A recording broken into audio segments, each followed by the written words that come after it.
ị na-eme dibịa because of that ị na-agba afa na-achụ aja na-eje na mmiri na-agwa anyị na power dị so dị afọ ịpụtazia na social media na-agwa anyị na spiritual na control physical na-agwa unu fụrụ ife ndị Enugu steeti gọọmenti wepụtara. Do you understand me? Aka na-eru mọdatị na the kedafia form no 100k ịghọtago ọ dịbere confirmed like I posted before.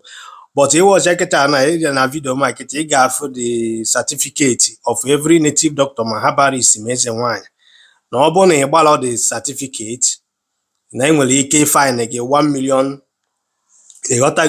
to 5 million naira. And all that in a comply law, you nwere ike ịgarị nga. Do you understand what I'm saying? Now, after all these things in a market around us, it can ekwu no spiritual na control the physical. Ya bụ mpụta ebe a na m agwa gị nwa onye Igbo, the God mụ na gị na-abụ nwere n'ụwa bụ gọọmenti. Ai Chukwu okike, ya na-aghọta ihe anụ mụtere mbọsị ọ ga-esi n'anya, mbọsị reality ga-aja amụ gị ka ị ga-aghọta ife niile a na-agwa gị. Look at Ozezana, akwa maka Ozezana kịta na ka eji wepụta this gọọmenti ji wepụta this certificate ka warrant kịta na every damn native doctor chọrọ ịpractice ga-enwe certificate failure to do so ịbanye nga. Do you understand me? Ịbagharị ya nga. Na kedu onye ọ dịzị gị ka onye nwa na control ife na-eme ebe a ma ife na mme na mmụọ human being ọ ihe ọ ya awụpụta ebe a na m agwa gị. Nwere spirit nwere ike ya ịdaizi iwalk anywhere without instruction mụ na gị na-abụ. Ọ mmadụ create spirit, ọ mmadụ create God, ọ mmadụ create ife niile ahụ ị na-afụ. The only thing human being na-create bụ nature. Kedu ife bụ nature? Mmiri, ikuku, anyanwụ, ana bụ ife gbara mmadụ gharị ewe create ezie representative wee nazi akpụ ya deity spirit. M ga-apụta na-akọwara gị ya, ịghọtara ya tata ị ga-aghọta ya echi.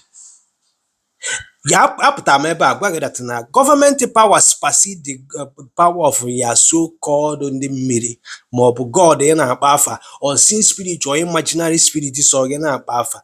Gọọmenti lote gị na spirituality gị wara ọsọ.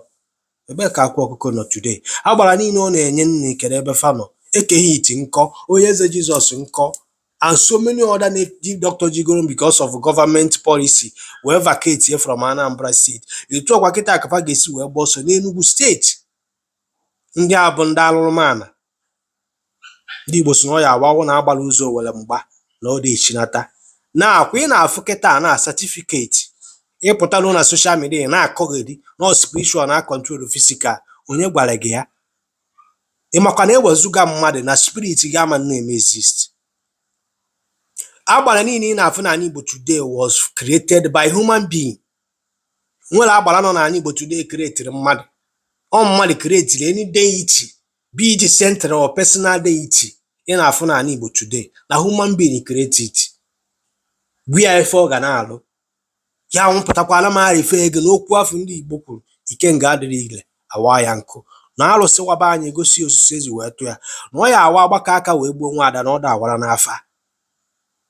Then ịlapụ okwu ndị nna nna gị pụta na-ebelieve all this okoko na-akọrọ gị akọ superstition spirit silver spirit asịrọva akọrọ gị jargon ndị wayo ji ọdịnala Igbo na omenala Igbo were akọ susu nuisance na igbugharị ndị mmadụ wayo.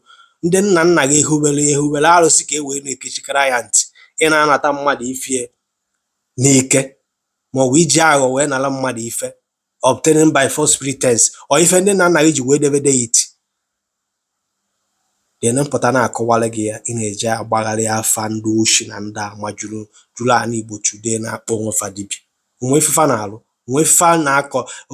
Kedu dia contribution na society mụ na gị na-abụ? Kedu dia ọnwụ ọya dakwasịrị ndị Igbo today? O nwere nke nọ ebe ahụ nwere mma ka esi alụ paracetamol?